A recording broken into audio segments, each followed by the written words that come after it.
जिसने अस्त्र डाल दिए हों, आत्मसमर्पण कर दिया हो, वे सभी शत्रु तुम्हारे द्वारा जीत लिए गए हैं। वे तुम्हारे लिए मृत के समान हैं। ये शब्द है अश्वत्थामा के। महाभारत में द्रोण पुत्र अश्वत्थामा एक ऐसा महाबली योद्धा था जो अकेले ही संपूर्ण युद्ध लड़ने की क्षमता रखता था और उसके परिणाम बदलने की भी क्षमता रखता था। यहाँ पर हम बात कर रहे हैं महाभारत काल के एक अति बलशाली योद्धा अश्वत्थामा की।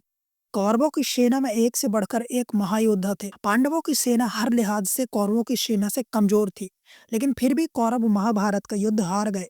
महाभारत युद्ध के बाद लाखों योद्धा मर चुके थे और मात्र 18 योद्धा बचे थे। अश्वत्थामा को उस महायुद्ध में कोई भी हरा नहीं सका।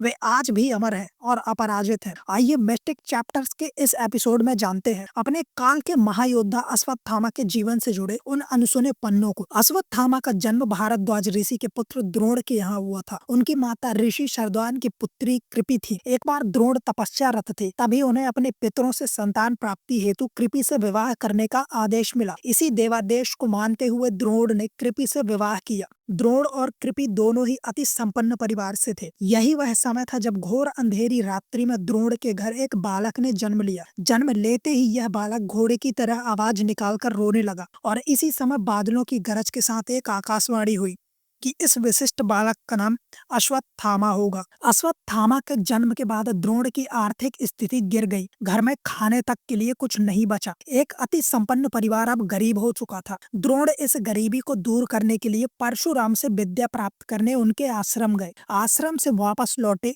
तो घर में एक अंतिम गाय तक भी नहीं बची। अन्य आर्य कुमारों को दूध पीते देख अश्वत्थामा दूध के लिए रोता और एक दिन गुरु द्रोण ने देखा कि सभी आर्य कुमार चावल के आटे का घोल बनाकर अश्वत्थामा को पिला रहे थे।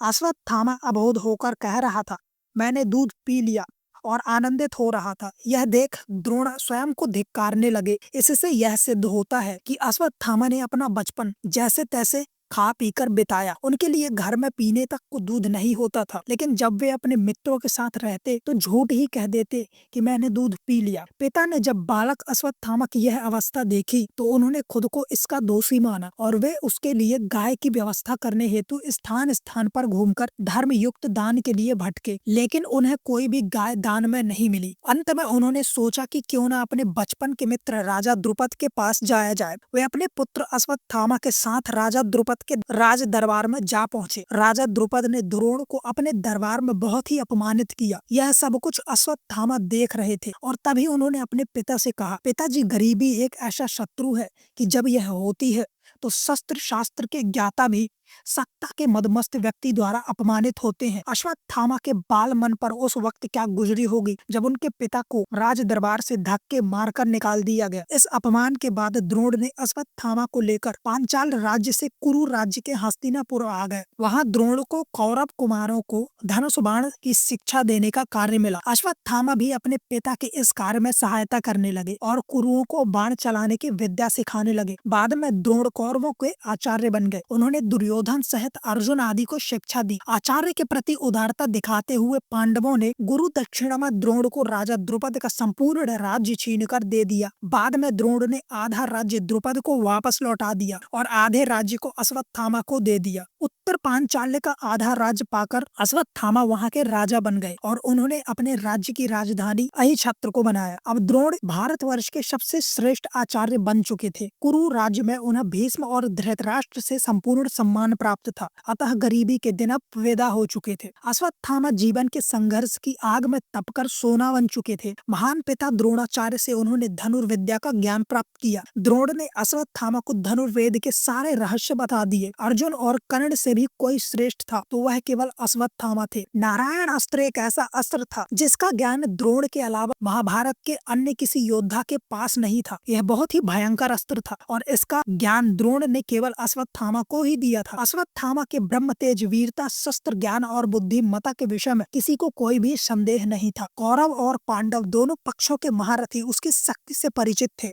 अश्वत्थामा जितना बाहुबली योद्धा कौरव पक्ष में और कोई नहीं था। दोस्तों, अश्वत्थामा महाभारत के एक ऐसे योद्धा थे जिन्होंने महाभारत के युद्ध में बड़े बड़े योद्धाओं को मार डाला। दोस्तों, इस वीडियो के अगले भाग में हमारे साथ जुड़े रहिए और देखिए कि किस प्रकार अश्वत्थामा ने महाभारत के युद्ध में कोहराम मचा दिया। साथ ही जानिए कि कैसे परमपिता श्री कृष्ण ने अश्वत्थामा को 6000 वर्षों तक धरती पर भटकने का श्राप दिया और आज अश्वत्थामा कहाँ रहते हैं, इसका संपूर्ण विवरण हम अगले एपिसोड में करेंगे। तो अगर आपको यह वीडियो पसंद आया तो इसे लाइक करें, शेयर करें और चैनल को सब्सक्राइब जरूर करें और कमेंट में अगले एपिसोड के लिए जरूर लिखें। धन्यवाद।